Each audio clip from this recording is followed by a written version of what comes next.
Mi vida en el Señor empezó de una forma bastante complicada. Fue por esas imposiciones que hay en las familias, eh, por esas tradiciones de mi mamá, mi abuelo y mi bisabuelo. También nosotros dejamos de ir a la iglesia católica, ya no asistíamos a misas y como familia nos dejamos de congregar. Tiempo después, mi mamá comenzó a asistir a la iglesia Revelación Divina. Ella ya lleva más de 10 años congregándose aquí en esta iglesia. Yo todavía estaba pequeña y yo asistía junto con ella, obligada. O sea, era para que ella no me regañara y yo venía a la iglesia, yo me sentaba, yo escuchaba el culto, pero nada de eso se quedaba grabado en mi cabeza, en mi corazón, ni nada. Así con el tiempo yo dejé de venir a la iglesia, definitivamente. Ya no asistía, siempre estaban los regaños de ¿por qué no vas a la iglesia? Y mira que esos típicos regaños de señora que en vez de alentarte, como que te asustan, porque lo único que te dicen es te vas a ir al infierno. Va a venir el juicio y te vas a ir al infierno. Y esos eran los regaños que había. Pero aún así, yo no asistía, no iba a la iglesia. Pasado el tiempo, nosotros tuvimos una situación como familia que un tío cae preso. Nosotros somos una familia muy pequeña, somos muy unidos, siempre ha sido las buenas y las malas todos juntos. Entonces, para nuestra familia fue un golpe bastante grande. Pasaron 2 años en los que él estuvo preso, sin pruebas, sin nada que dijera, sí, él es el culpable, lo vamos a acusar. Y solo fueron 2 años presos en el proceso de poder tener un juicio. Pasado el juicio de mi tío, lo declaran inocente, obviamente. Y él sale, y nosotros, junto con esa emoción de que él ya salió, mi tía, su hermano y yo comenzamos a ir a la iglesia que iba mi tío. Él nos llevó, él nos acercó a esa iglesia. Y sí, en los primeros días fueron la emoción de entre la alegría de mi tío ya salió, ya no tenemos que pasar por esto.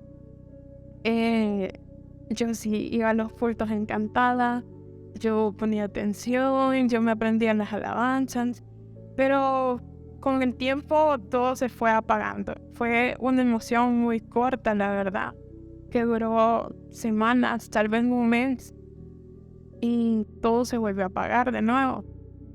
Empecé a ir otra vez obligada, porque como ya se me había hecho costumbre ese mes ir a todas las reuniones, ya mami decía, pucha, esta cipota ya está yendo a las reuniones. Y ya cuando no iba, era lo mismo otra vez. ¿Por qué no fuiste al culto? ¿Por qué no te congregas? ¿Por qué no haces esto? Y otra vez se volvió como rutina, se volvió obligación para que mi mamá el día siguiente no me regañara y no me estuviera diciendo, ¿por qué no fuiste al culto?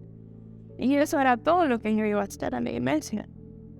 A sentarme, escuchar la prédica y con la misma que llegué, volver a salir sin hablar con mis hermanos, sin llevarme nada en la prédica, sin disfrutar las alabanzas. Y así pasó bastante tiempo. En esa iglesia yo me congregué 2 o 3 años aproximadamente. Y era lo que yo hacía. Yo llegaba a los grupos de hogar y ayudaba a recoger ofrendas, ayudaba a dirigir los cantos, pero en mi parecer, yo solo estaba ayudando, no estaba sirviendo. Yo le estaba haciendo un favor a la hermana, no es que estaba sirviendo al Señor. Y así era como yo tomaba toda esa situación. Recuerdo que hacíamos bastantes actividades de comida para recaudar dinero para la iglesia. Y yo no lo veía como que yo estaba sirviendo al Señor. Yo lo veía como de, Sania, fíjese que necesitamos ir a comprar las cosas para la comida. ¿Cree que nos pueda llevar? Yo lo miraba como que yo le estaba haciendo un favor a la hermana, que sí, voy a ganar bien con la hermana, pero en realidad era un servicio al Señor, y eso era lo que yo no entendía también. Todo lo tomaba por encima, por muy a la ligera, como lo tomaba como de, esto no lo mira el Señor. Que yo esté haciendo 30 libras de carne, no lo va a enseñar. Y así me llevé todo ese tiempo en la iglesia, o sea, haciendo favores, no viendo que era un servicio para el Señor. Entre ese tiempo, yo ya iba más de la mitad de mi carrera, ya estaba en las últimas clases, empezó la presión más fuerte. Yo, desde el problema cognitivo, hubo algo que despertó más fuerte la depresión. Yo me perdí del colegio incluso durante un tiempo. A veces en una semana no iba siquiera. Y se despertó la depresión, se despertó la ansiedad por el mismo estrés, supongo yo, de las últimas clases de la carrera. Llegó un punto en la universidad donde yo llegaba, me quedaba en el estacionamiento y me quedaba analizando qué era lo que iba a hacer. Yo, en mi ser, yo decía, yo no quiero convivir con esta gente, no quiero tener que hablar con la gente. Y eso se volvió rutina. Yo llegaba temprano, pero llegaba a mis clases pasaditas de las horas, cuando ya estuvieran todos los alumnos, cuando ya estuviera en catedrático dando sus clases, para no tener que lidiar con eso de empezar a saludar a la gente, de ver que hacer una conversación, porque era como un pánico que me daba. Y eso fue escalando, pero impresionante. Ya para esos proyectos de final de carrera, donde a fuerza había que presentar el proyecto ante los catedráticos y todo, yo recuerdo que ya no podía. Yo me quedaba en el carro, empezaba a llorar porque yo no tenía la fuerza mental para pararme delante de mis compañeros y comenzar a hablar, comenzar a exponer lo que yo tenía que hacer, el proyecto. Y no me daba la estabilidad mental para hacerlo. Era algo con lo que lidié bastante tiempo de mi vida, porque siempre he sido tímida, pero en ese momento evolucionó de una manera increíble, enorme, ya hasta el punto de ni siquiera poder hablar con las personas. Con eso me fui alejando de la gente. O sea, yo ahora lo veo y lo veo como que el enemigo te pone que tus amigos tampoco te quieren. O sea, en el proceso de estar triste, comenzás a pensar, yo no puedo hacer esto, todo me sale mal, no tengo a nadie en que apoyarme. Y en eso comenzás a creer que ni siquiera tus amigos son capaces de escucharte. Porque yo a veces tenía como esos pensamientos de yo creo que son de mentira. Y tal vez es que les caigo mal y no me quieran decir. Porque hasta eso hace el enemigo en tu mente. Te quita cualquier tipo de apoyo que puedas tener en tu vida. Y la tristeza, la verdad, se fue haciendo más grande. Yo llegaba la noche, después de convivir todo el día con mis amigos, después de hablar con mi familia, pasar alegre, llegaba la noche, me encerraba en mi cuarto y la rutina era hacer tareas y acostarme llorando. O sea, llorar hasta dormirme, amanecer al día siguiente y volver a empezar todo. Y eso era mi día a día.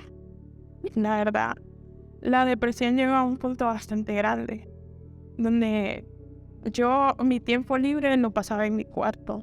No, a veces ni siquiera quería salir con mis propios amigos, no quería hablar con mi mamá, no quería hablar con nadie, y me encerraba en mi cuarto absolutamente todo el santo día, sin convivencia, sin nada. Era yo conmigo mismo, mi tristeza y ya. Y eso fue algo que me afectó bastante en la universidad, porque me volví bastante antisocial.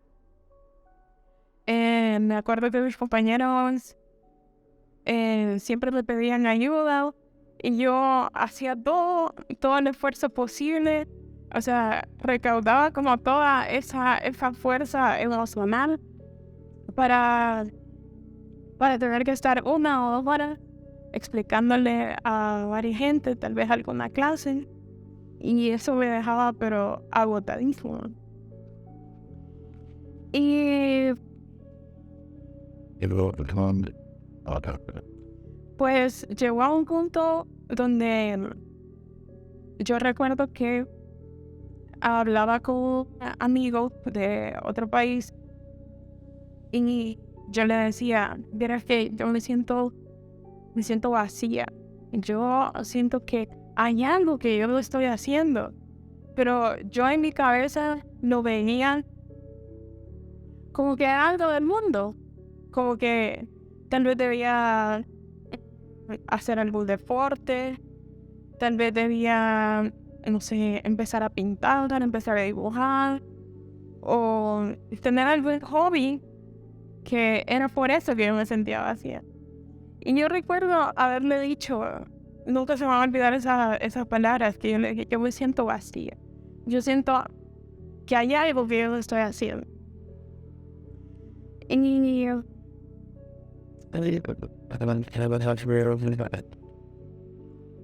volviendo a la iglesia, junto con la tristeza que volvió a llegar, también yo me estoy apagando. Yo recuerdo estar haciendo una guía de física, una clase que me costó muchísimo pasar. Y no entendía, no sabía lo que estaba haciendo. Y ese fue como mi punto de quiebre. Como donde yo dije, ya no puedo más. Y yo siempre le pedí al Señor, deme paz, regáleme paz, yo necesito paz. Pero ese día fue como el punto donde yo dije, ya no puedo más. Yo ya no sé qué hacer. Ya no sé qué hacer con mi vida. No sé dónde encontrar descanso. No sabía cómo pedirle al Señor. No sabía que yo puedo decirle, tome todas mis verdades, tome todos mis problemas y hágase cargo usted. Era un momento donde yo no lo sabía. Y recuerdo que yo lloraba mientras hacía la guía de física, pidiéndole paz y ya dejándole al Señor, yo ya no aguante. Y pues nada, apagué la compu y me fui a acostar. Y recuerdo que ese día, ya como unas horas después, como a las 12 de la noche, llegó mami y me tocó la puerta. Y pues yo la abrí asustada porque ella nunca hace eso. Y me dijo, hija, fíjate que yo siento algo bien feo en mi corazón, güey. Y yo quiero orar, quiero que oren las dos. Y yo le dije, sí, está bien. O sea, yo no lo vi como, le voy a hacer este favor. Y empezó a orar. Y ella le empezó a decir al Señor que me entregara la paz que yo tanto me estaba pidiendo. Y que ella dijera eso fue como un clic en mi cabeza.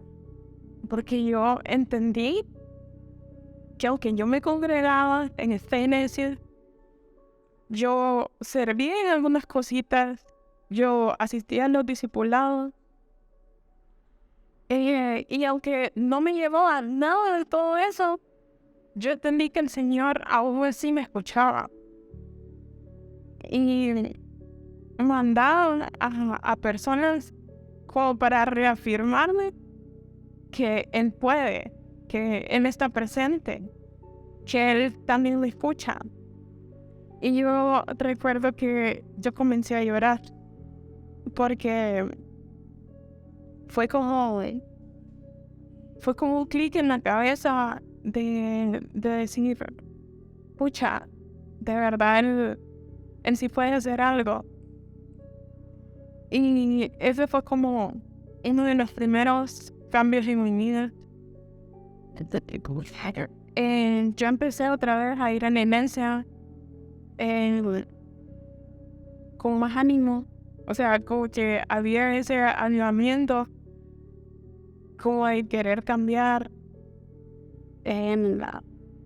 como de querer empezar a cambiar mi vida. Y yo recuerdo que yo llegué emocionada al culto general del domingo. Y yo dije, esta vez, cuando el pastor haga el llamado, yo voy a pasar. Y yo sí, todo emocionado y que sí, yo este domingo paso y que este domingo no paso.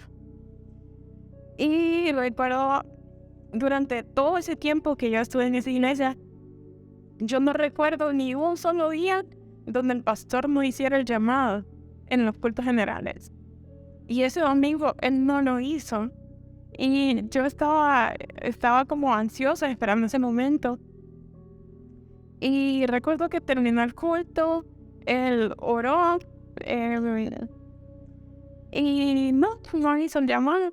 Y ya, pues, yo me fui toda triste, otra vez para la casa. Y no, pues, así pasé en mi semana, en esa, no sé, era como una nostalgia, algo así. No era tristeza, sino podríamos decir como que me dolía el corazón de que yo quería, pero el pastor no hizo el llamado.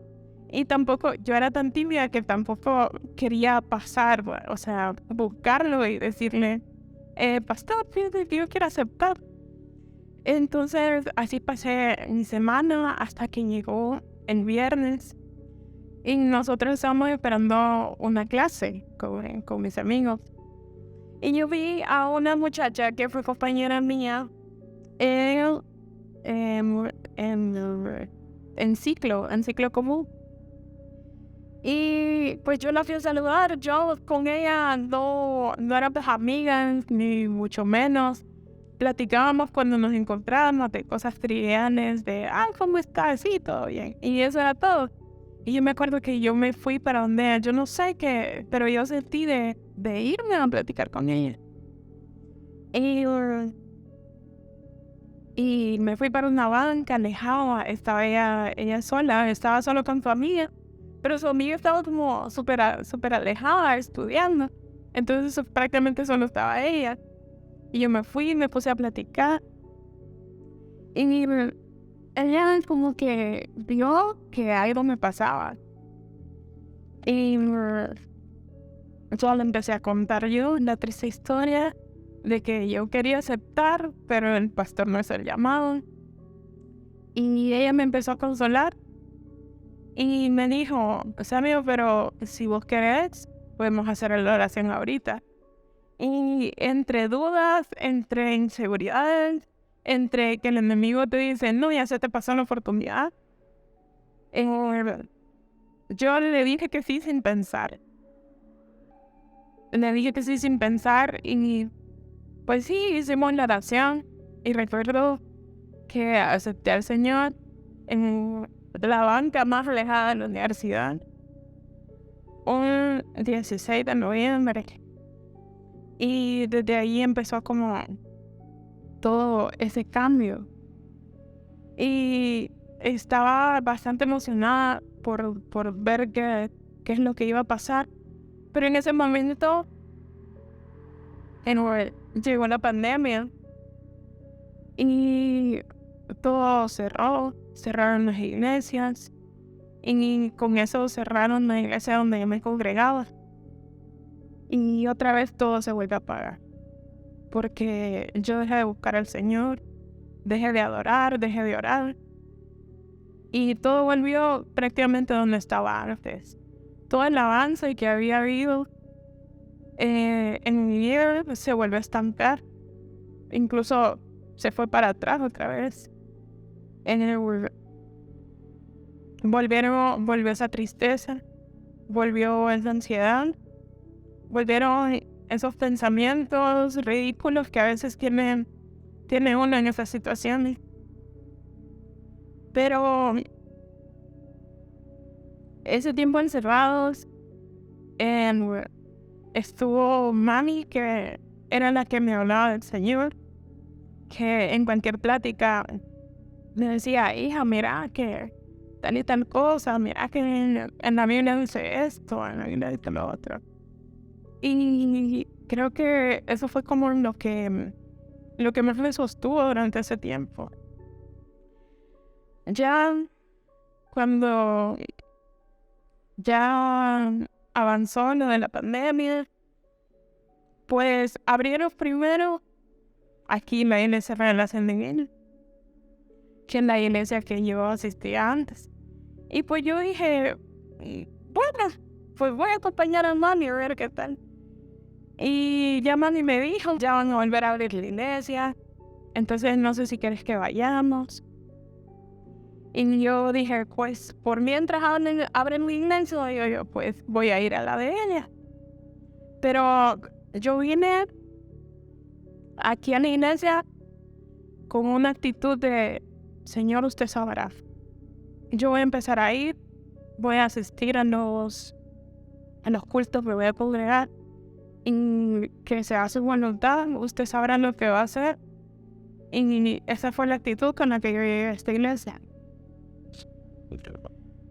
Pues los primeros días fueron como bastante raros, porque yo ya tenía como esa relación con el Señor, pero yo ni siquiera podía levantar las manos cuando adoraban, cuando recién llegué a esta iglesia. Y eso fue una lucha también, porque yo me sentía se podría decir que me sentía culpable de todo lo que había pasado. Entonces yo sentía como yo no puedo levantar las manos, porque va a estar fulanito de tal diciendo, esa cipota tiene un día en la iglesia y está levantando las manos, adorando, y ese era como el pensamiento que yo tenía. Esa era yo lo veo como una atadura, digamos, que tenía en ni siquiera poder levantar las manos en la adoración, porque me sentía culpable. Pero ya a lo largo de estarme congregando, de estar dispuesta a que el Señor entre en mi vida, a que el Señor haga el cambio, yo fui aprendiendo muchas cosas. Y entendí que el proceso de sanar toda esa tristeza, toda la depresión, toda la ansiedad, empezó incluso en la iglesia, cuando yo decía, solo voy a calentar silla. Cuando yo decía, voy a ir obligada, aún en esa situación, el Señor empezó a actuar. Y ya cuando yo llegué aquí, Él solo lo reafirmó. Y todos esos sentimientos poco a poco se han ido desvaneciendo. la ansiedad ya no está como estaba al principio, de incluso llorar antes de entrar en un lugar.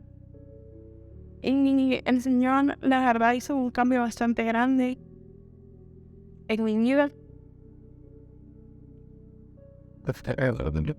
Y la verdad, llegar aquí, incluso después de haberme ido,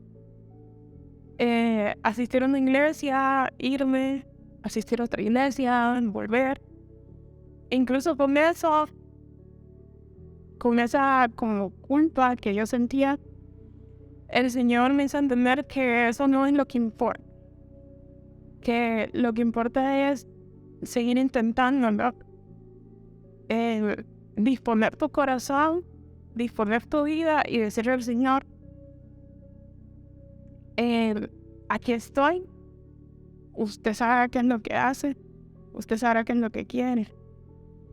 Y creo que eso es lo que provocó que hubiera un cambio, porque en lo que tiene Dios es que Él es bien respetuoso y Él no entra sin permiso. Entonces, aunque tú estés en una situación de ya no aguanto con mi vida, ya no aguanto con mi existencia, si tú no le abres la puerta al Señor, si no le dices, Señor, aquí está mi corazón, sánalo, Él no lo va a hacer porque Él es así, Él es bien respetuoso. Él primero toca la puerta antes de entrar. Y la verdad, creo que yo toda mi vida en conocer al Señor, en tener esa comunión, lo veo como yo estar en un barquito, en una lancha de remo, yendo arriba, o sea, contra la corriente. Así es como he visto toda mi vida espiritual, porque aún el Señor llamándome, aún el Señor diciéndome, pues yo estoy aquí, yo preferí ir contra la corriente, arriba, en vez de dejarme llevar y que Él hiciera su trabajo. Mi estancia en esta iglesia me ha hecho reflexionar bastantes cosas sobre mi vida. Y he tenido la oportunidad de poder vivir en carne propia todos esos versículos, todas esas promesas que hace el Señor cuando nos dice, soy tu refugio, poder descansar en mí. Todo eso he tenido la oportunidad de vivirlo y de decir que en realidad yo puedo tener el peor problema del mundo o el problema más diminuto y insignificante y decirle al Señor, aquí está, se lo dejo a usted. Usted se verá y sentir toda esa paz, sentir como de mis hombros se quita todos esos 1000 kilos que llevo encima. Y es algo que creo que tenemos que ser pacientes, tenemos que esperar a que el Señor actúe, no estar esperando nuestro tiempo. Puede pasar que en tu vida sea al instante cambiar totalmente todo, pero generalmente es un proceso y es un proceso que nos deja, es un proceso largo, pero que la verdad vale la pena sin duda.